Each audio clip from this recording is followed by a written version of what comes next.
Good morning. Dil TMT and LIC సమర్పిస్తున్న business breakfast షోకి స్వాగతం. గ్లోబల్ క్యూస్ ఈ మార్నింగ్ చాలా వరకు పాజిటివ్గా కనిపిస్తున్నాయి. నిన్న చూసినటువంటి బ్లాక్ మండే తర్వాత ఈ మార్నింగ్ మనకు జపనీస్ ఇండెక్స్ నికై లాంటివి 5 to 7% లాభాలు మనకు కనిపిస్తూ ఉన్నాయి.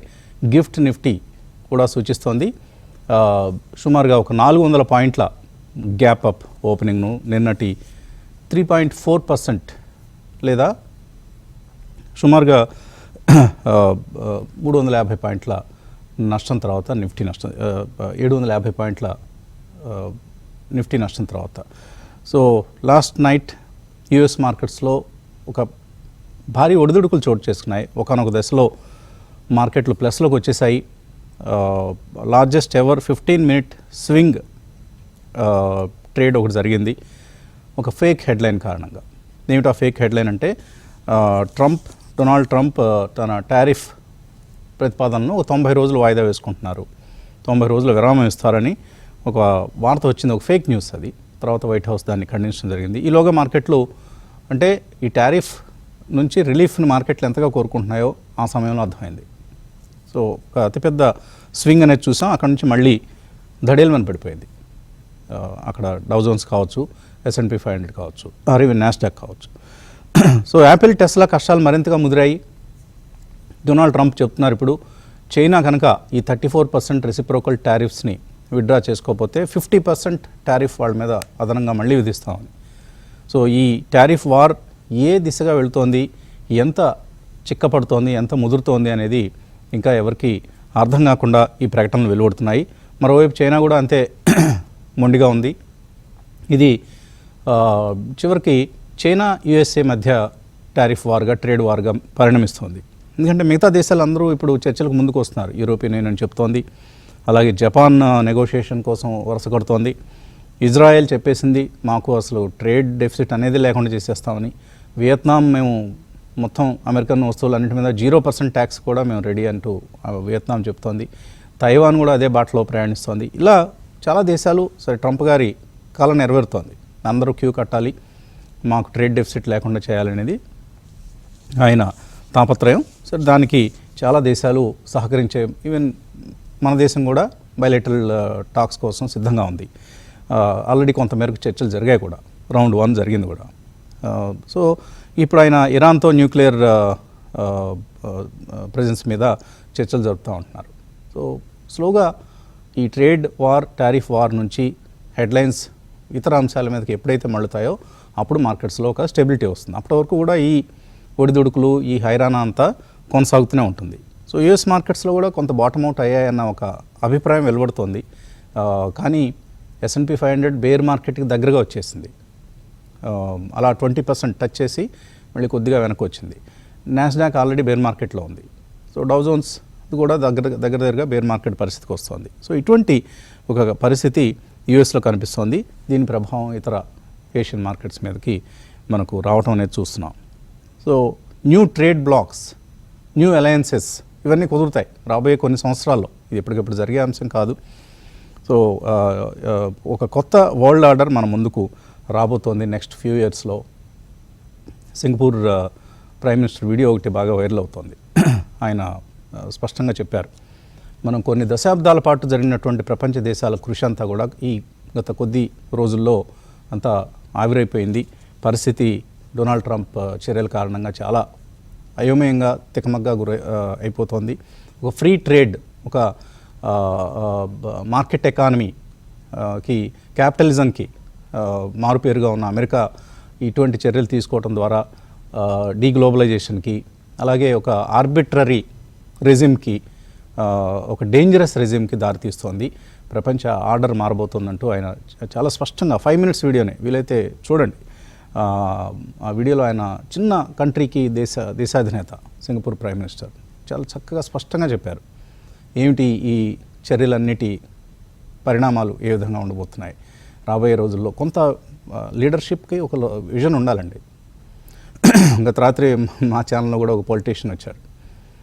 ఏముందండి, మార్కెట్లు అవే పెరుగుతుంటాయి, అవే తగ్గుతుంటాయి, ట్రంప్ గారు చేసేదంతా మంచిదే, ఆయన దేశం కోసం ఆయన చేస్తున్నాడు, ఆయన దేశం కోసం ఆయన చేస్తున్నాడు, ఎవరు కాదంటలేదు మాస్టారు. ఆయన పెద్ద పదవిలో కూడా ఉన్నాడు. పొలిటీషియన్స్ అంటే అందుకే నాకు అంత పెద్ద సదుపాయం ఉండదండి. చంద్రబాబు నాయుడు గారు లాంటి వాళ్ళు కొంతమంది మాత్రం విజనరీ లీడర్స్ ఉంటారు.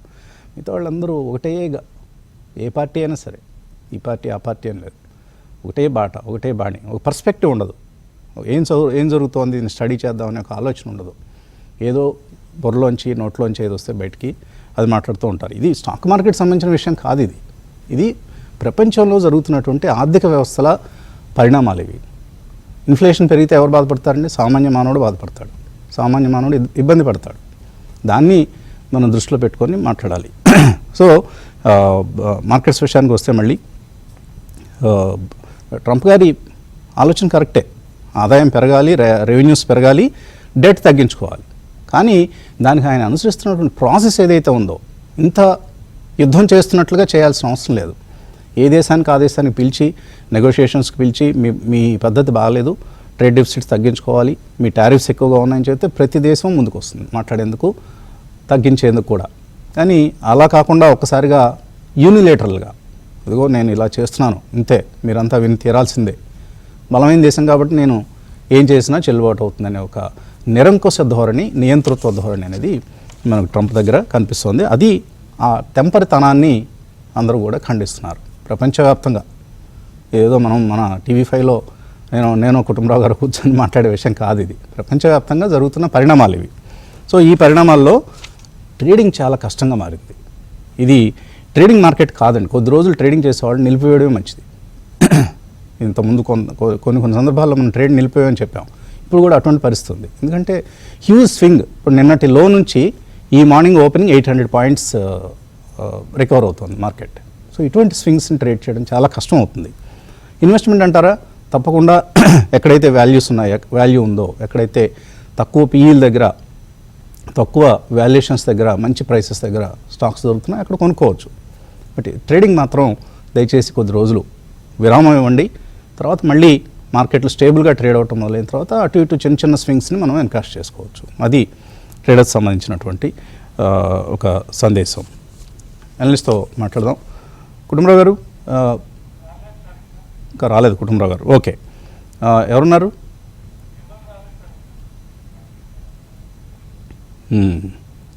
మార్కెట్లో ఎలా ఉండేసరికి అనలిస్టులు కూడా మార్కెట్ పట్ల ఆసక్తి తగ్గిపోయినట్లుగా ఉంది. సరే, ఈలోగా మనమే కొన్ని విషయాలు మాట్లాడుకుందాం. సో బేర్ మార్కెట్ అనేది మనకు ఇంకా ప్రవేశించిందని అనలేము ఎందుకంటే మొన్న మధ్య మనం అనుకున్న వర్స్ట్ అయిపోయింది, అంత బాగానే ఉంది, మార్కెట్ కోలుకుంటుందని. కానీ ఈలోగా సడన్గా ఈ టారిఫ్ ప్రకటనలు వచ్చాయి.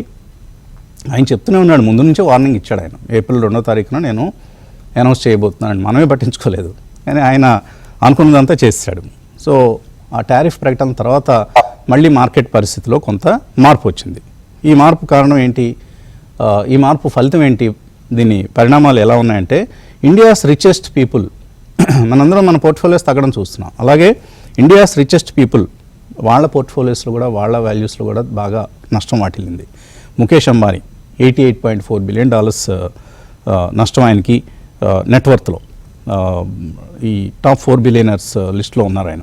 తర్వాత గౌతమ్ అదానీ, ఆయనకు $57.6 బిలియన్ ఆయన నెట్వర్త్ ఇరోడైంది. జిందాల్ ఫ్యామిలీకి సంబంధించిన సావిత్రి జిందాల్ గారికి $33.8 బిలియన్ నెట్వర్త్ తగ్గింది. అలాగే శివ్ నాడార్ గారు, వీళ్ళందరూ నెట్వర్త్ ఇది. ముఖేష్ అంబానీ గారికి $2.9 బిలియన్ నష్టం వాటిల్లింది. గౌతమ్ అదానీకి $2.8 బిలియన్, సావిత్రి జిందాల్ గారికి $2.3 బిలియన్. అలాగే శివ్ నాడార్ గారి నెట్వర్త్ లాస్ట్ ఫ్యూ డేస్లో సుమారుగా 902 మిలియన్లు తగ్గింది. సో ఇటువంటి ఒక బేరిష్ కండిషన్స్ మనం మార్కెట్లో చూస్తున్నాం. ఆయన ఆ పొలిటీషియన్ అన్నట్లుగా మార్కెట్లు తగ్గుతాయి, పెరుగుతాయి, అందులో ఎటువంటి సందేహం లేదు. కానీ ఈ తగ్గడం పెరగడంలో జరిగే ఈ ఊగిసలాట్లో మనం చేతులు కాల్చుకోకుండా ఉండాలి. అది అన్నిటికంటే ముఖ్యమైన అంశం. అందుకని క్యాపిటల్ ప్రొటెక్షన్కి ఈ సమయంలో మనం హైయెస్ట్ ప్రయారిటీ ఇవ్వాలి. క్యాపిటల్ ప్రొటెక్షన్ చేసుకోగలిగితేనే మార్కెట్లో మనం మనుగడ సాగించగలుగుతాం. సో నిన్న ఒక్క రోజులో 14 లక్షల కోట్ల మార్కెట్ క్యాప్ తుడిచిపెట్టుకుపోవడం చూసాం మనం. సో ఇటువంటి సందర్భాలు వస్తూ ఉంటాయి మార్కెట్లో. అందుకని వీటికి మనం సంసిద్ధంగా ఉండాలి. సో అలాగే ఇవాళ ఆయిల్ మార్కెటింగ్ కంపెనీస్ మీద ఒక నెగిటివ్ ఇంపాక్ట్ ఉండే అవకాశం ఉంది. ఐఓసి, బీపీసీఎల్, హెచ్పిసిఎల్ వీళ్ళందరికీ కూడా స్పెషల్ అడిషనల్ ఎక్సైజ్ డ్యూటీని ప్రభుత్వం ఈ ఆయిల్ మార్కెటింగ్ కంపెనీస్ మీద విధించింది, లీటర్కి ₹2 చొప్పున. అందువల్ల ఈ స్టాక్స్ క్రూడ్ ప్రైసెస్ తగ్గాయి, అది ఒక పాజిటివ్ ఎఫెక్టే. కానీ ఈ అడిషనల్ డ్యూటీ ఏదైతే విధించారో దానివల్ల నష్టం కూడా వాటిల్లుతుంది. సో అనలిస్ట్ జాయిన్ అయినట్లు కనిపిస్తుంది. క్రాంతి గారు, ఏమిటి, ఎలా చూస్తున్నారు ఈ మార్కెట్ హెచ్చు తగ్గుల్ని? రోలర్ కోస్టర్ రైడ్ అనేది నడుస్తూ ఉంది. కానీ ఏంటంటే నిన్న పాజిటివిటీ ఫ్యాక్టర్స్ గాను చూస్తే వసంత్ గారు, market end of the trading సెషన్లో లాస్ట్ 1 అవర్లో కొంచెం రికవరీ అనేది చూసి 22,000కి పుల్ బ్యాక్ అయిందనమాట. సో అది ఒక పాజిటివ్ థింగ్ కింద చూసుకోవచ్చు. ఈ ఇంత టర్మాయిల్లో కూడా కొంచెం Indian markets better then the other markets కింద కొంచెం పెర్ఫార్మెన్స్, అంటే వాళ్ళు 10% పడినప్పుడు మనం 5% పడితే కనుక వీఆర్ బెటర్ ఆఫ్ అనమాట. వీఆర్ అఫ్ కోర్స్ మనం కూడా we're in the same boat, but ఏంటంటే కంపారిటివ్లీ రిలేటివ్ బేసిస్ బెటర్ ఆఫ్లోనే ఉన్నాం. కానీ వసంత్ గారు, నిన్న కనుక చూస్తే కనుక నిన్న ఈవినింగ్ మార్కెట్లో ఒక రూమర్ అనేది క్రియేట్ అయింది. ఏంటంటే ట్రంప్ అడ్మినిస్ట్రేషన్ ఒక 90 days పోస్ట్పోన్ చేస్తుంది అని ఒక న్యూస్ ఒకటి ప్రముఖ న్యూస్ ఛానల్స్ అన్నిటిలో రావడం జరిగింది. డిస్కస్ చేసాం క్రాంతి గారు. Okay okay okay okay so ఏంటంటే దాని మీనింగ్ ఏంటంటే మన గిఫ్ట్ నిఫ్టీ కూడా ఆల్మోస్ట్ ఆల్ నిన్న నైట్ 450 points అప్లోకి వెళ్ళి మళ్ళీ న్యూట్రలైజ్ అయింది. అంటే ఎటువంటి ఏదన్నా ఒక పాజిటివ్ ట్రిగ్గర్ కనుక వచ్చినట్లయితే, ఈ మార్కెట్ ఇంత కరెక్ట్ అయింది కాబట్టి పాజిటివ్ ట్రిగ్గర్ కనుక వచ్చినట్లయితే మార్కెట్లో రికవరీ రావడానికి ఛాన్స్ ఉంది అని ఒక ట్రైలర్ లాగా, ఒక ఇండికేషన్ లాగా కనపడింది వసంత్ గారు. సో అందువల్ల అటువంటి పాజిటివ్ ట్రిగ్గర్ కోసం ప్రస్తుతం అయితే వెయిట్ చేయాలి. ఆ పాజిటివ్ ట్రిగ్గర్ ఏ రకంగా వస్తుందో ఎవరు చెప్పలేరు. నవ డేస్ అంత గెస్ వర్క్ కానీ ఏ వర్క్ చేసినా అంత ఇదిగా వర్కౌట్ అవ్వట్లేదు. సో బట్ ఈ మార్నింగ్ అయితే global cues except Indonesian market Eid holidays తర్వాత వాళ్ళు ఈరోజు ఓపెన్ అయ్యారు. ఇండోనేషియన్ మార్కెట్కి highest exposure around 40% of their exports to US కాబట్టి ఆ స్టాక్ మార్కెట్ 10% డౌన్ అయింది. ఇప్పుడు మిగిలిన మార్కెట్స్ అన్ని కొంచెం రికవరీ మోడ్లోనే కనపడుతున్నాయి. So Indian markets worst is over అంటే అవలేదనే చెప్పాలి వసంత్ గారు. ఎందుకంటే గ్లోబల్ సెంటిమెంట్ నెగిటివ్గా ఉంది. మన యొక్క ట్రేడ్ కానీ మన యొక్క కరెంట్ మ్యాక్రో ఎకనామిక్ సిచ్యువేషన్ కనుక చూస్తే బెటర్ దెన్ అదర్ కంట్రీస్గానే ఉండటం మనం చూస్తున్నాం అనమాట. కానీ ఏంటంటే ఇది గ్లోబల్ సెంటిమెంట్. ఈ గ్లోబల్ సెంటిమెంట్ నెగిటివిటీ ఉన్నప్పుడు nobody will escape from this global sentiment. అది మనం 2008లో చూసాము, పాండమిక్ కాబట్టి కోవిడ్ టైంలో ప్రతి ఒక్కళ్ళు ఆ ఫెరోసిటీ అనేది చూసాం. కానీ ఏంటంటే ఇదేంటంటే ఇది ఒక మ్యాన్ మేడ్ మిస్టేక్ కింద మనం చూడాలి. సో మ్యాన్ మేడ్ మిస్టేక్ కింద చూసినప్పుడు మ్యాన్ ట్రై టు కరెక్ట్ చేయడానికి ట్రై చేస్తే ఏదన్నా ఒక పాజిటివ్ ట్రిగ్గర్ వస్తుందా లేదా అని చూడాలి. అప్పుడు దాకా క్యాష్లో ఉండమని చెప్తాను. లేకపోతే ఒక ఎక్స్ట్రీమ్ లాంగ్ టర్మ్ హొరైజన్ ఉండి నెక్స్ట్ ఒక large cap stocks, for example Infosys లాంటి స్టాక్స్ ఏదైనా మంచి ఇంకా మౌత్ వాటరింగ్ లెవెల్కి 1000 లెవెల్ 1100 లెవెల్ కనుక వచ్చినట్లయితే స్ట్రాంగ్ బిజినెస్ మోడల్స్, అటువంటి బిజినెస్ మోడల్స్ క్యాపిటల్ ప్రొటెక్షన్ అనేది ఉంటుంది. ఇప్పుడు ఈ టైంలో క్యాపిటల్ ప్రొటెక్షన్ కష్టం. కానీ ఏంటంటే ఈ స్ట్రాంగ్ బిజినెస్ మోడల్స్లో కనుక వెళ్తే కనుక కొంచెం వేర్ టు హైడ్ అనేది చూడాలి ఈ మార్కెట్ కండిషన్స్లో. నేను ఇది చెప్పేది ఎవరికంటే ఎవరైతే లెస్ రిస్క్ అపెటైట్ ఉందో, లేదు కొంచెం రిస్క్ అపెటైట్ ఎక్కువగా ఉంది అంటే బాగా beat and down stocks, domestic centric స్టాక్స్లో కనుక ఇన్వెస్ట్ చేసినట్లయితే ఈ మార్కెట్ ఏదన్నా పాజిటివ్ ట్రిగర్ కనుక వస్తే these are the first sectors to recover అనమాట. ఆ సెక్టర్స్ ఏవేంటే చూసినట్లయితే హెల్త్ కేర్లో ఏదైనా మంచి స్ట్రాంగ్ కరెక్షన్ వచ్చినప్పుడు హెల్త్ కేర్ స్టాక్స్ చూడొచ్చు, డొమెస్టిక్ సెంట్రిక్. డొమెస్టిక్ ఇన్ఫ్రాస్ట్రక్చర్ ఈ సెక్టర్లో ఉన్న స్టాక్స్ చూడొచ్చు. డిఫెన్స్లో ఏదైనా స్ట్రాంగ్ కరెక్షన్ వస్తే డిఫెన్స్ చూడొచ్చు. రైల్వే స్టాక్స్ మనం చూసాం లాస్ట్ 3 years స్ట్రాంగ్గా పెర్ఫామ్ చేసి లాస్ట్ 6 months నుంచి కన్సాలిడేట్ అవుతుంది. ఈ స్టాక్లో ఏమైనా కొంచెం బాగా కరెక్షన్ వచ్చింది అనుకోండి, like names like Titagarh wagons, లేకపోతే జూపిటర్ వ్యాగన్స్, లేకపోతే కనుక బిఈఎంఎల్, ఆర్వీఎన్ఎల్, ఇవన్నీ domestic centric. They are no way related to these trade tariff కానీ వీటన్నిటికీ రిలేటెడ్ కాదు ఈ స్టాక్స్ అని. By and large they are domestic centric. 95% of the income originates from India only. So ఇటువంటి స్టాక్స్లో మంచి కరెక్షన్స్ వచ్చినప్పుడు ఇన్వెస్టర్స్ చూడొచ్చు వసంత్ గారు. ఓకే, సో నిన్న మనం ఈ విజయవాడ వర్క్షాప్ సంబంధించి మనం ఒక గ్రూప్లో కూడా కొన్ని స్టాక్స్ని నిన్న డిస్కస్ చేయటం అందించడం జరిగింది. So market mind set Vijayawada ఈ గ్రూప్లో. సో అవి కూడా కొంతవరకు పరిశీలించదగినటువంటి స్టాక్సే ఇన్వెస్ట్ చేయడానికి ఈ సమయం. ఇవన్నీ కూడా fundamentally strong stocks with lesser volatility and కొంతవరకు ఏ స్టాక్లో అయినా సరే మార్కెట్ కరెక్ట్ అయినప్పుడు నష్టం వాటిల్తుంది. అంటే కొంచెం తక్కువ ఏది తక్కువ నష్టపోగలిగే అవకాశం ఉంటుంది. అటువంటి వాటిని మనం ఐడెంటిఫై చేసుకోవాల్సిన సమయం ఇది. అలాగే నిన్న ఆ గ్రూప్లో మాట్లాడుతున్నప్పుడు కొంతమంది ఇన్వెస్ట్ చేశారు. సో రిటైల్ ఇన్వెస్టర్స్ని ఈ మధ్య వాళ్ళని చూస్తుంటే చాలా ముచ్చట వేస్తుంది. ధైర్యంగా మార్కెట్స్ పడిపోయినప్పుడు, కరెక్షన్స్ వచ్చినప్పుడు ధైర్యంగా స్టెప్ ఇన్ అయ్యి ఇన్వెస్ట్ చేసేటువంటి ఒక సైకాలజీ ఈ జనరేషన్ ఇన్వెస్టర్స్లో కనిపిస్తుంది. అంతకుముందు బేర్ మార్కెట్ అనగానే పారిపోయేవాళ్ళు, మార్కెట్ జోలికి వచ్చేవాళ్ళు కాదు, అసలు పేపర్ చూసేవాళ్ళు కాదు, టీవీలు చూసేవాళ్ళు కాదు, పోర్ట్ఫోలియో కూడా చూసేవాళ్ళు కాదు. ఇప్పుడు అలా ఉండడం లేదు. తగ్గినప్పుడు ఏమన్నా క్వాలిటీ స్టాక్స్ మళ్ళీ కొనుక్కోవచ్చా ఈ ప్రైసెస్లో అని ఆలోచన చేస్తున్నారు. అది చాలా చాలా అభినందనీయమైనటువంటి అంశం. ఓకే, ఒక బ్రేక్ తీసుకుందాం. బ్రేక్ తర్వాత రామకృష్ణ గారితో మాట్లాడదాం.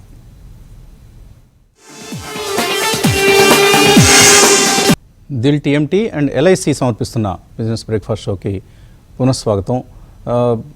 కుటుంబరావు గారు, ఏమిటి ఇవాళ ఒక గ్యాప్ అప్ ఓపెనింగ్ కనిపిస్తోంది, సస్టైన్ అవుతుందా ఇది? అంటే రిలీఫ్ ర్యాలీ వస్తుంది అండ్ సస్టైన్ అయ్యే పాసిబిలిటీస్ కూడా ఉన్నాయండి. ఎందుకంటే నిన్న గ్లోబల్ మార్కెట్స్ పెర్ఫార్మెన్స్ చూసాం. చాలా కంట్రీస్ లో క్రాష్ అయ్యి ఎనీవేర్ ఫ్రమ్ 5%, యూరోప్ లో అనమాట 5 to 6%, ఇటు ఏషియాలో 13% వరకు కూడా హ్యాండ్సైన్ పడినా కూడా మొన్నటిలో మనది కట్ చేయలేం. ఎట్ లోవర్ లెవెల్స్ బయింగ్ వచ్చింది. డొమెస్టిక్ ఇన్స్టిట్యూషన్స్ అవనండి, కాస్త గట్సీ రీటైల్ ఇన్వెస్టర్స్ అవనండి, ఎవరైనా సరే ఆ 21,800 అనేది నిలబడింది నిన్న. ఆ 21,800 నిలబడటంతో నేను అనుకోవటం వీఆర్ ఇన్ ఏ సేఫ్ జోన్కి వస్తున్నావా అని చెప్పేసి కూడా అనిపిస్తాను. ఎందుకంటే అది డబుల్ బాటమ్ కింద చూస్తాను.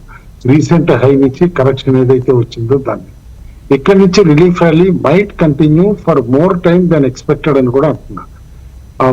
మోర్ టైమ్ అంటే ఇన్ ద సెన్స్ తిరిగి 23,000 అటెంప్ట్ చేసి ఆ తర్వాత 23,500 అటెంప్ట్ చేసిన as quickly as in next 1.5 months నేను సర్ప్రైజ్ కాను. అయితే ఈ సర్ప్రైజ్ నిజం అవ్వాలి అని అంటే రిజల్ట్స్ ఈస్ ద కీ.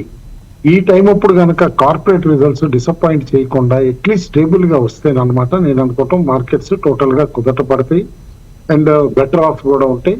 అయితే ఇక ఆన్ అండ్ ఆఫ్ ఈ స్పైక్స్ అంటామా లేకపోతే ఫాల్స్ అంటామా ఇవన్నీ కూడా ఈ ట్రేడ్ నెగోసియేషన్స్ ఏ విధంగా వెళ్తాయి, బైలాటరల్ గా 1-to-1 కంట్రీ తోటి ఏమన్నా కన్సెషన్స్ ఇస్తారా? లైక్ నిన్న చూసాం యాక్చువల్ గా డౌ ఫ్యూచర్స్ ఇవన్నీ కూడా పెరగటం, లాస్ట్ ఇంపార్టెంట్ 2-3 hours లో అమెరికన్ మార్కెట్స్ రికవరీ అయ్యి స్టేబుల్ అవటం కూడా కారణం కొన్ని కంట్రీస్ ప్రీమియర్సే వెళ్తున్నారు నెగోసియేషన్స్ కి. లైక్ ఇజ్రాయెల్ ప్రైమ్ మినిస్టర్ నెతాన్యాహునే ఇప్పుడు ట్రంప్ గారితో నెగోసియేషన్కి వెళ్ళారు. వియత్నాం లాంటి కంట్రీ హైయెస్ట్ సఫర్ అయిన కంపెనీ డిప్యూటీ ప్రైమ్ మినిస్టర్ పంపించారు కామర్స్ సెక్రటరీ తోటి మాట్లాడటానికి అమెరికా దీంట్లో. కాబట్టి 1-to-1 కొన్ని కంట్రీలు అనమాట ఇట్లా తల వంచి నెగోసియేషన్స్ కి రెడీ అయ్యి బైలాటరలిజం కవితే అల్టిమేట్లీ మనకు అవుట్కమ్ ఎట్లా ఉంటుంది అమెరికన్ ట్రేడ్ నెగోసియేషన్స్ లో అనేది చూడాలి. కాబట్టి అది పాజిటివ్ గా ఉంటే ఇక మార్కెట్స్ టోటల్ గా తేరుకున్నట్టే డిపెండింగ్ అపాన్ మన ఎకానమీ ఏ విధంగా రోల్ అవుట్ అవుతుందని. అండ్ మోర్ ఇంపార్టెంట్ ఈ వారంలో ఇప్పుడు ఆర్బీఐ క్రెడిట్ పాలసీ మీటింగ్ ఉంది. అందులో వడ్డీ రేట్లు తగ్గించడం పక్కన పెట్టినా ఈ అన్సర్టనిటీ పైన అన్నిటిపైన కూడా best institution that can comment is reserve bank of India. ఎందుకంటే వాళ్ళకి యాక్సెస్ ఉన్న ఇన్ఫర్మేషన్ మనకి ఎవరికి కూడా ఉండదు. కాబట్టి ఆర్బీఐ గవర్నర్ గారి కమెంటరీ ఏముంటుంది అనేది కూడా చాలా కీలకం అవుతుందని చెప్పేసి అని అంటాను. బట్ ఓవరాల్ గా one thing comfort for investors is markets are now slowly moving in to safe zone from panic అని చెప్పేసి అని అంటాను.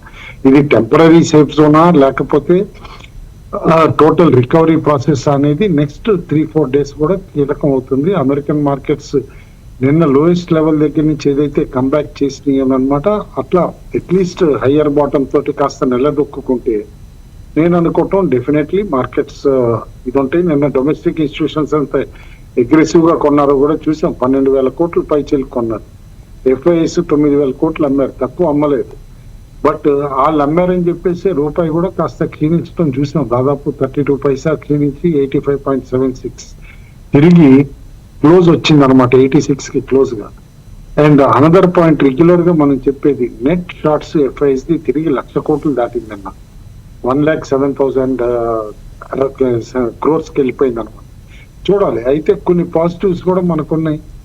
ఆయిల్ ప్రైజెస్ తగ్గటం కానీ, ఈవెన్ గోల్డ్ ప్రైజెస్ ఇప్పుడు తిరిగి కాస్త తగ్గటం కానీ, తగ్గుముఖం పట్టడం కానీ, యాజ్ అన్ ఎసెట్ క్లాస్ అనమాట stocks are looking attractive. But highly selective buying recommend చేస్తాను, ఎందుకంటే రిజల్ట్ సీజన్ కాబట్టి. అంతేగాని కాస్త రికవర్ అయింది కదా అని యావరేజ్ చేస్తాను అని ఎడాపెడాగా వీకెండ్ స్టాక్స్ యావరేజ్ చేస్తే నష్టాలు ఖచ్చితంగా చవి చూస్తారు.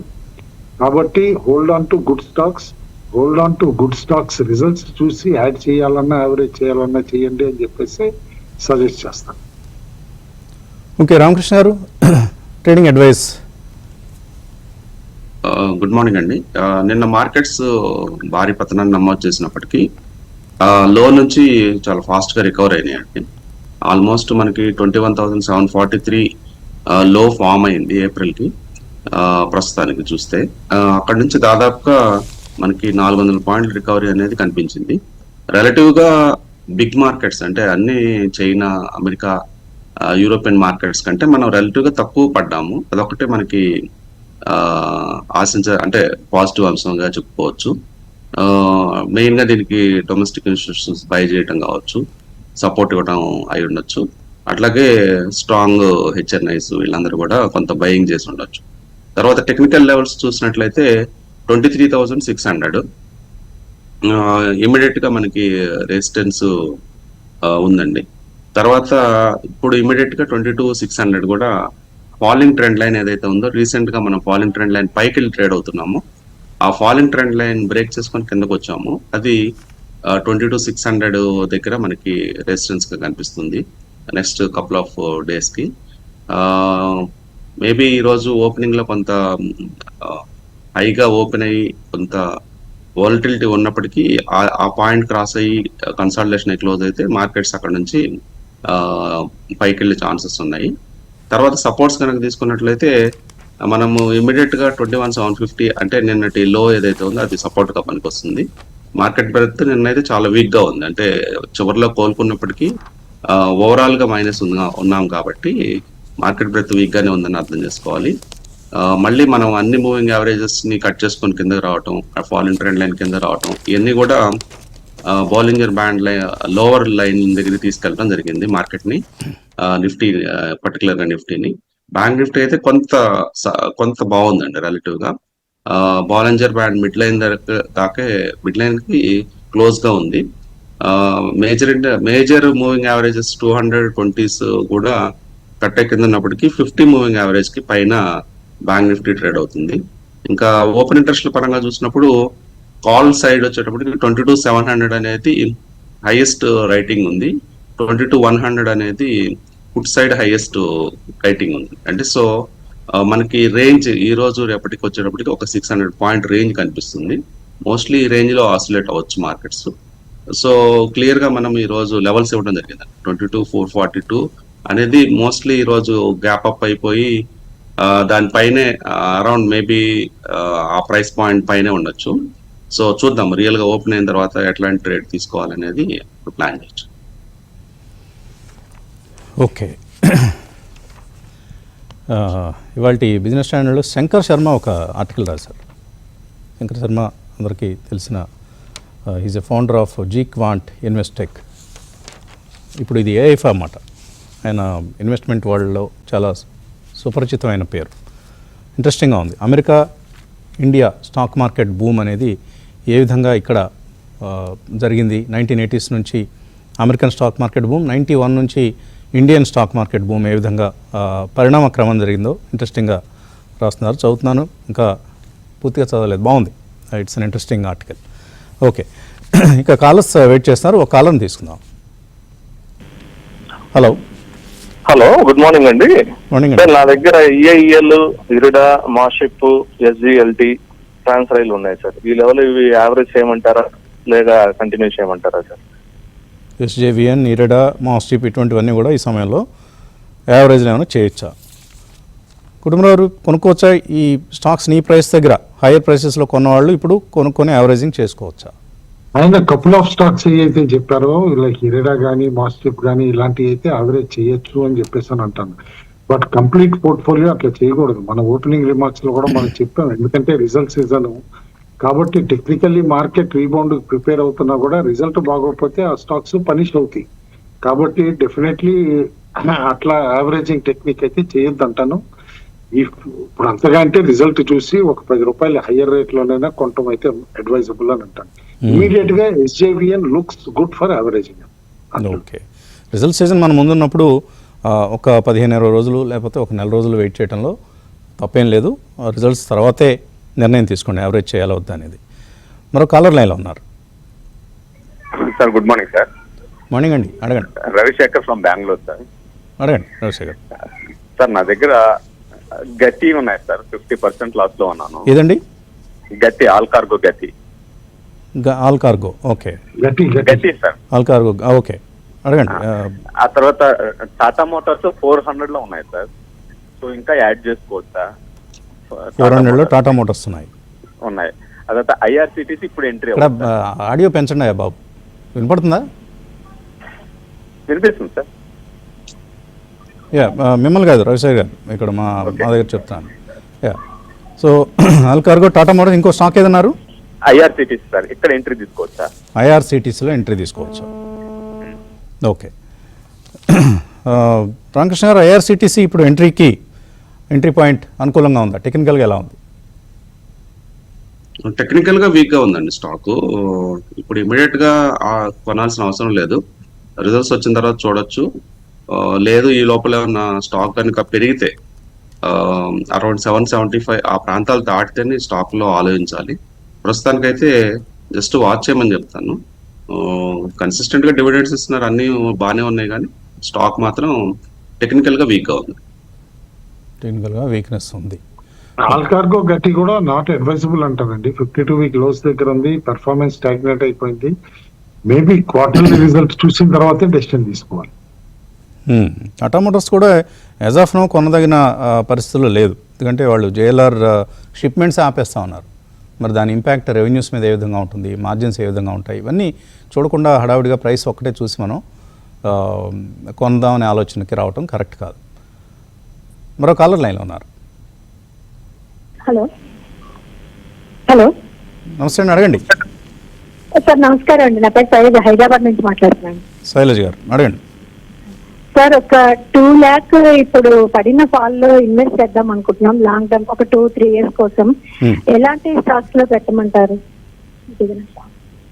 ఎలాంటి స్టాక్స్లో ఇన్వెస్ట్ చేయాలి? ఇది ఇప్పుడు డబ్బులు ఉన్నాయి, చాలామంది దగ్గర ఉంది ఈ సమస్య. క్యాష్ ఉంది, ఎక్కడ డిప్లాయ్ చేయాలి? మార్కెట్ పడిపోయింది, మంచి వాల్యుయేషన్స్ దగ్గర స్టాక్స్ దొరుకుతున్నాయి. అలాగే రిజల్ట్ సీజన్ కూడా మన ముందు ఉంది, కాబట్టి రిజల్ట్స్కి ముందా ఆ తర్వాత? కుటుంబంలో ఏంటి సలహా?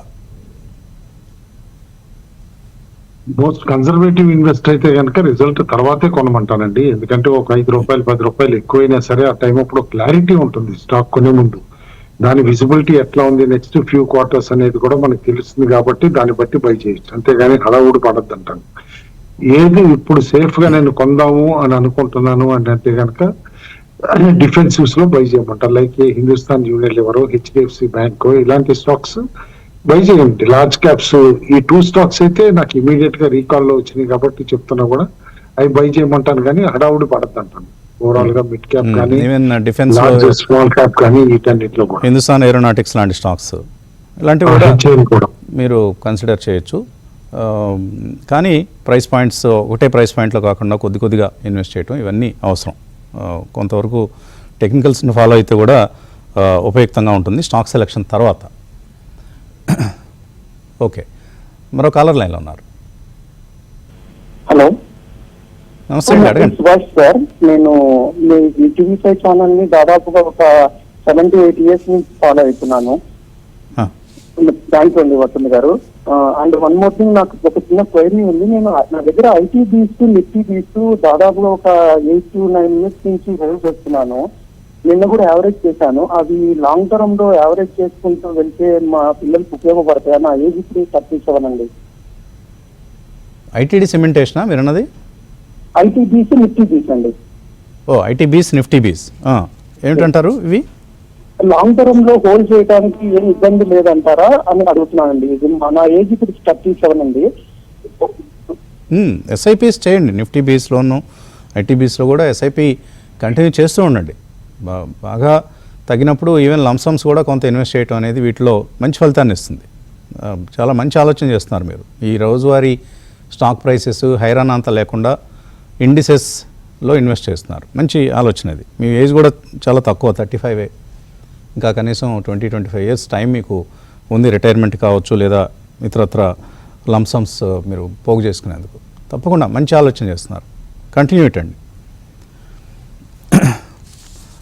మరో కాలర్ లైన్లో ఉన్నారు. హలో హలో నమస్తే అండి, అడగండి. సార్ నమస్తే సార్, నా పేరు సిద్ధారెడ్డి సార్. నా దగ్గర ఇక్కాల్ ఆపరేటర్స్ ఉన్నాయి సార్, 400 షేర్స్ ఉన్నాయి.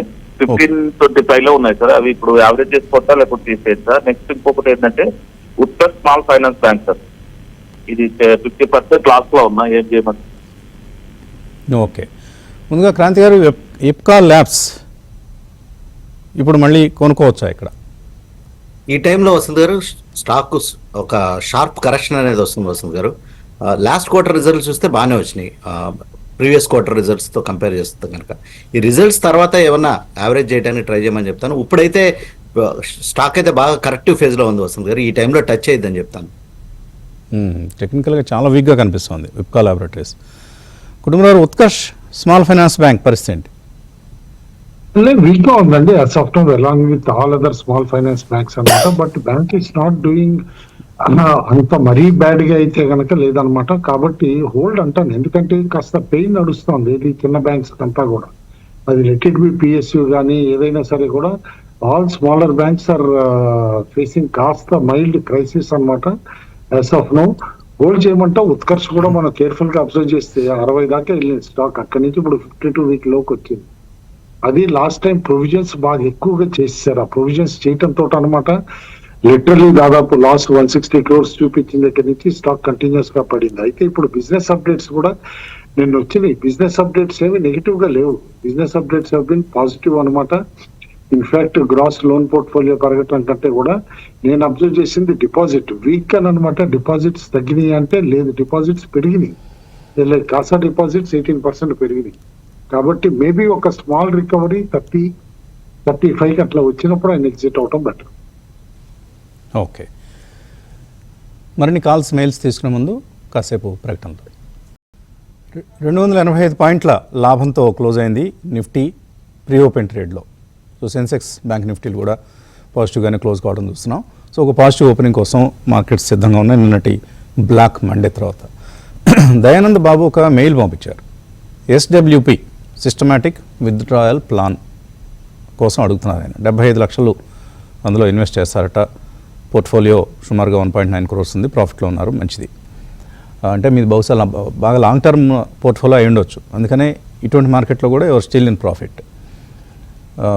ఎస్డబ్ల్యూపీ కోసం ముఖ్యంగా ఒక కొంత లో రిస్క్ ఉండే ఫండ్స్నే మనం సెలెక్ట్ చేసుకోండి. ప్యూర్ ఈక్విటీ పనికిరాదు, ఎందుకంటే ఇటువంటి మార్కెట్ హెచ్చుతగ్గుల సమయంలో క్యాపిటల్ ఎరోడ్ అయిపోతూ ఉంటుంది.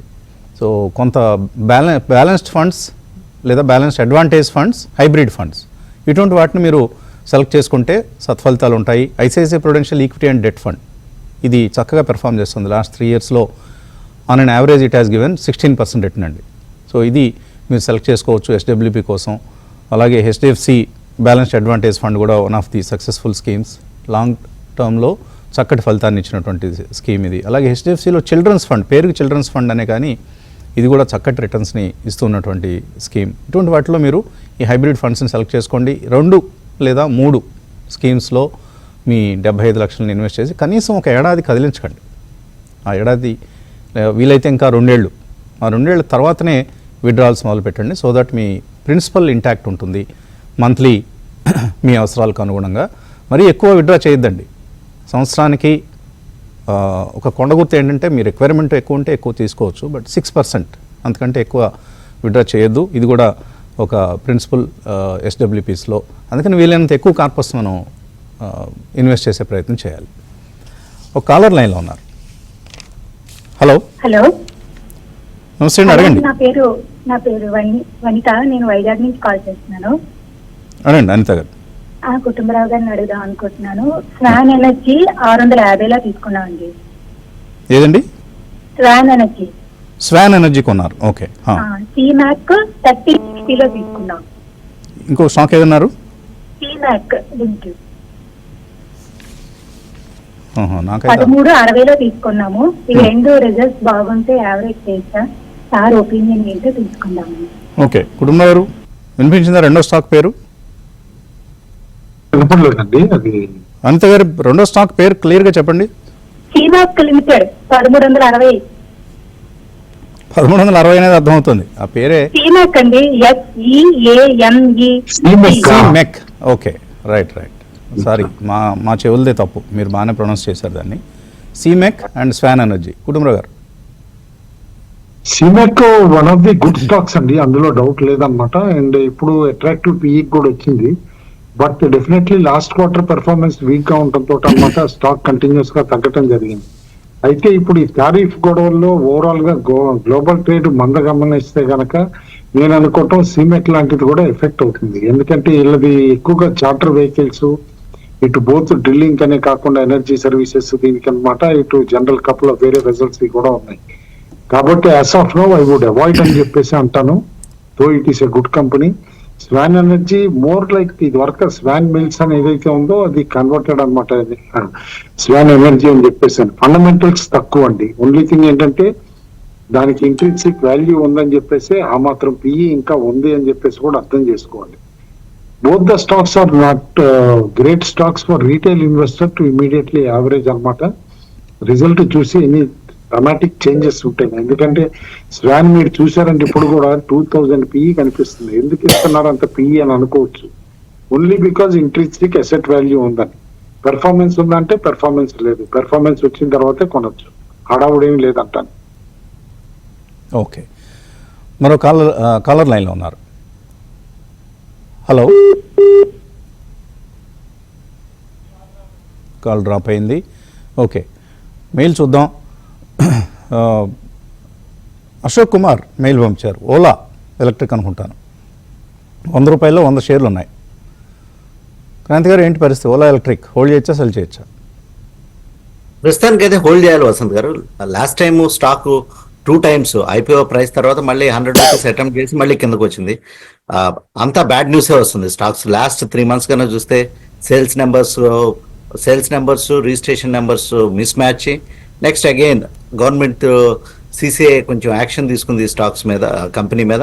ఓవరాల్గా అయితే వసంత్ గారు ఈ ఈవీ స్పేస్ అనేది కొంచెం మోజో తగ్గుతుంది వసంత్ గారు. మనం అంటే బాగా ఎక్స్పెక్టేషన్ ఉన్నప్పటికీ కొంచెం ఈవీ స్పేస్ అనేది ట్రంప్ వచ్చిన తర్వాత ఆల్టర్నేటివ్ ఫ్యూయల్స్కి కొంచెం ఆ ఫోకస్ అనేది తగ్గుతుంది. ప్రస్తుతానికైతే హోల్డ్ చేయమని చెప్తాను. కానీ ఏంటంటే ఫోకస్డ్ ఇమీడియట్ ఈ స్టాక్స్, ఈవీ స్టాక్స్ అన్నిట్లో గ్రేట్ మిరాకిల్స్ ఏమైనా జరుగుతాయంటే ఇమీడియట్గా ఎక్స్పెక్ట్ చేయకూడదు వసంత్ గారు.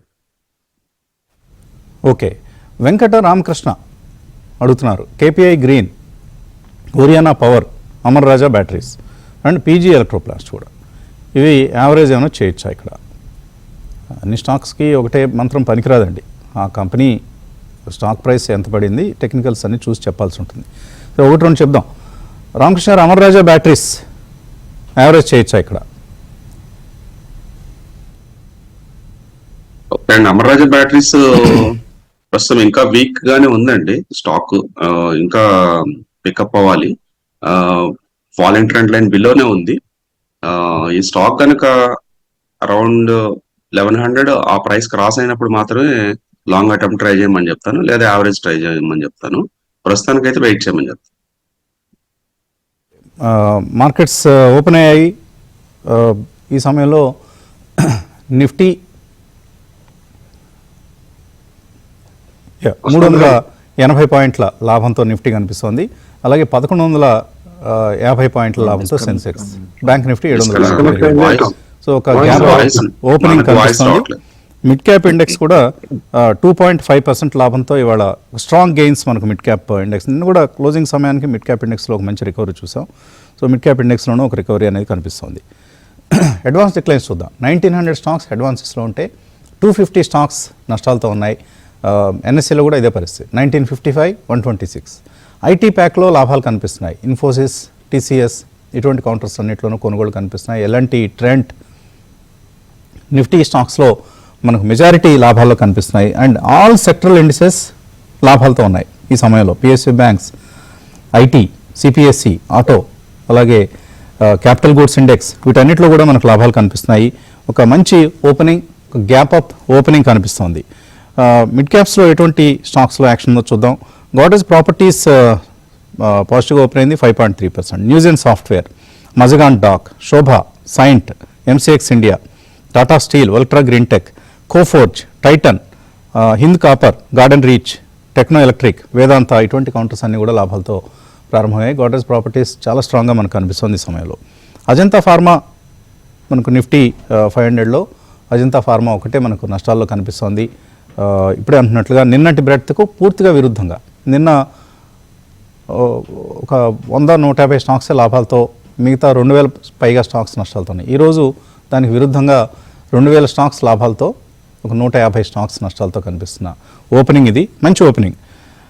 రామకృష్ణ గారు. సో మార్కెట్స్ మళ్ళీ గ్యాప్ అప్ తో ఓపెన్ అవడం చూస్తున్నామండి. మొత్తం మీద మనం ఇచ్చిన ఏదైతే రెసిస్టెన్స్ నెంబర్ ఉందో 22,442 పైన మార్కెట్స్ ఓపెన్ అయ్యాయి. సో మళ్ళీ చూద్దాము, అంటే ఈ రెసిస్టెన్స్ పాయింట్ కనుక 22,442 కనుక వచ్చినట్లయితే లాంగ్ అటెంప్ట్ ట్రై చేయొచ్చు. అట్ ద సేమ్ టైం మళ్ళీ ఇన్ కేస్ ఏమన్నా మార్కెట్లో ఇంటర్నేషనల్ న్యూస్ ఫ్లో చాలా ఫాస్ట్ గా ఉంది కాబట్టి ఇన్ కేస్ ఏదైనా ఫాల్ వచ్చినా కానీ మళ్ళీ 21,881 కనుక కట్ అవుతుంటే మళ్ళీ షార్ట్ అటెంప్ట్ ట్రై చేయొచ్చు. మోస్ట్లీ అంటే సపోర్ట్ లెవెల్ దగ్గరికి మార్కెట్స్ రాకపోవచ్చు అనుకుంటున్నాను. సో నిన్నటి క్లోజ్ దాకా మార్కెట్స్ వచ్చినా ఆశ్చర్యపోనక్కర్లేదు. కొన్ని సందర్భాల్లో హై వాలటిలిటీ నేచర్ ఉన్నది కాబట్టి. సో ఒక లాంగ్ అటెంప్ట్ అయితే 22,400, 440 మధ్యలో లాంగ్ అటెంప్ట్ ట్రై చేయమని Nifty. Okay, all Nifty stocks are in profits. అది ఇవాల్టి ఓపెనింగ్ ప్రత్యేకత. నిన్న all Nifty stocks for in losses. So ఒక రోజులో పరిస్థితి తారుమారైంది. నిన్నటి నష్టాలను చాలా వరకు. యా, కుటుంబరావు గారు. Interesting large mid cap IT stocks అన్ని పాజిటివ్ ఉన్నాయండి. బట్ వాట్ ఈస్ కుకింగ్, ఎందుకంటే యుఎస్ ఫ్యూచర్స్ కూడా చూస్తా ఉంటే టెక్ స్టాక్స్ నిన్న లీడ్ చేసినాయి అక్కడ ర్యాలీ మిడ్ నైట్ అనమాట. అండ్ ఫ్యూచర్స్ కూడా 750 పాయింట్స్ అప్ ఉంటాం. అదన్నీ చూస్తే పర్సిస్టెంట్ అప్ ఉంది దాదాపు 5%, కోఫోర్జ్ 5% అప్ ఉంది, సైంట్, కేపీఐటి, బిఈఎల్ ఇవన్నీ కూడా మీకు ఎనీవేర్ ఫ్రమ్ 4 to 5% అప్ ఉన్నాయి. న్యూజెన్ సాఫ్ట్ కూడా 4.5% లాభంతో ఉండడం చూస్తున్నాం. సో టెక్ స్టాక్స్లో కొంత ఈ లెవెల్స్ దగ్గర చాలా కనిష్ట స్థాయికి వచ్చేసాయి IT stocks, including large cap and mid cap stocks. So వీటిలో ఈ లెవెల్లో కొంత బయింగ్ అనేది రావటం సహజంగానే జరుగుతుంది. ఓకే, మరొక మెయిల్ తీసుకుందాం. వెంకటాద్రి, ఆర్వీఎన్ఎల్, ట్రెంట్, వోల్టాస్ ఇవన్నీ లాస్ట్లో ఉన్నారట. హోల్డ్ చేయొచ్చా ఈ మూడు కూడా? డీసెంట్ కంపెనీస్ వసంత్ గారు, హోల్డ్ చేయమనే చెప్తాను. Both RVNL and Voltas. Trent ఏమైనా ఇక్కడ కొనొచ్చా? చాలా పడిపోయింది. ట్రెంట్ కొంచెం ఈ స్ట్రాంగ్ గా పెర్ఫామ్ చేసిన స్టాక్స్ వసంత్ గారు. వాటి పిఈ వాల్యుయేషన్స్ కనుక చూస్తే కనుక హై పిఈ వాల్యుయేషన్ జోన్ అనమాట. సో కొంచెం బాగా డీప్ కరెక్షన్స్ వస్తే గుడ్ ఎంట్రీ లెవెల్స్ వస్తుంది గారు. ఓకే, మీరు చెప్పిన పాయింట్ ఒకటి ఎడిషన్ వసంత్ గారు, నిఫ్టీలో ఎవ్రీ స్టాక్ పాజిటివ్ ఉంది. నిఫ్టీ నెక్స్ట్ 50లో కూడా except orange pharma every stock positive లో ఉంది. వెరీ రేర్ ఈవెంట్ ఇది. కరెక్ట్ అండి. అంటే నిన్నటి భారీ నష్టాల తర్వాత ఏ స్టాక్ లోనూ సెల్లింగ్ అవకాశం కనపడలేదు. Okay, good. మల్లికార్జున్ అడుగుతున్నారు, ఆయన 5 లక్షలు ఇన్వెస్ట్ చేద్దాం అనుకున్నారు మ్యూచువల్ ఫండ్స్లో. 2 small cap, 2 mid cap, okay, ఒక ఫ్లెక్సీ క్యాప్. ఆల్రెడీ ఇన్వెస్ట్ చేస్తున్నారు. హెచ్డిఎఫ్సి, రిలయన్స్, బ్యాంక్ బీస్, ఐటీ బీస్ వీటిలో ఇన్వెస్ట్ చేస్తున్నారు. నష్టంలో ఉన్నారు. ఏం నథింగ్ టు వరీ అండి, ఇవన్నీ మళ్ళీ రికవర్ అవుతాయి. ఇప్పుడు ఆయన నిఫ్టీ 500 మొమెంటమ్ 50, ఆల్ఫా 50, అలాగే మొమెంటమ్ క్వాలిటీ 100, 250 మొమెంటమ్ క్వాలిటీ 100 వీటిలో ఎక్స్ప్లోర్ చేద్దాం అనుకుంటున్నారు. ఈ ఫ్యాక్టర్ బేస్డ్ ఫండ్స్లో చేయొచ్చండి, తప్పేం లేదు. కాకపోతే ఈ మొమెంటమ్ ఫండ్స్ ఏవైతే ఉన్నాయో ఇవి మార్కెట్ ఫాల్లో ఎక్కువగా పడిపోతాయి. పెరిగినప్పుడు కూడా అలాగే పెరుగుతాయి. దాన్ని మీరు దృష్టిలో పెట్టుకోండి. నిరభ్యంతరంగా మీరు ఇన్వెస్ట్మెంట్స్ ఈ ఫండ్స్లో చేయొచ్చు. తర్వాత శంకర్ గౌడ్, ఆయన ఒక లార్జ్ క్యాప్, ఒక మిడ్ క్యాప్, ఒక స్మాల్ క్యాప్, ఒక flexi cap, thematic funds 20,000 invest చేస్తారట. ఓకే, ఒకసారి చూసి చెప్పాలండి, హడావుడిగా ఇలాగా చటుకొని చెప్పగలిగిన సమస్య కాదు ఇది. ఆర్చిడ్ ఫార్మా గురించి అడుగుతున్నాను నాగార్జున. ఆర్చిడ్ ఫార్మా హోల్డ్ చేయొచ్చా లాంగ్ టర్మ్ కోసం? ఏ ప్రైస్లో కొన్నారో కూడా చెప్పాలి మీరు. కుటుంబంలో హోల్డ్ చేయొచ్చా ఆర్చిడ్ ఫార్మా?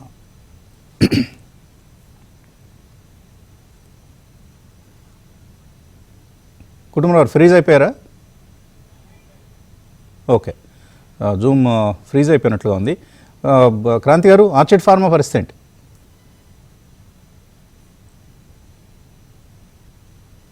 మీది మీట్లో ఉందా క్రాంతి గారు? ఇక్కడ పవర్ పోయింది వసంత్ గారు, ఇప్పుడే వస్తాను. ఓకే అండి, ఆర్చిడ్ ఫార్మా గురించి మాట్లాడుకుంటున్నాం. హోల్డ్ చేయొచ్చా ఇది? అదే ఆర్చిడ్ హోల్డ్ చేయమంటానండి. రీసెంట్ కరెక్షన్ తర్వాత లుకింగ్ అట్రాక్టివ్. యాక్చువల్గా ఇప్పుడు మేనేజ్మెంట్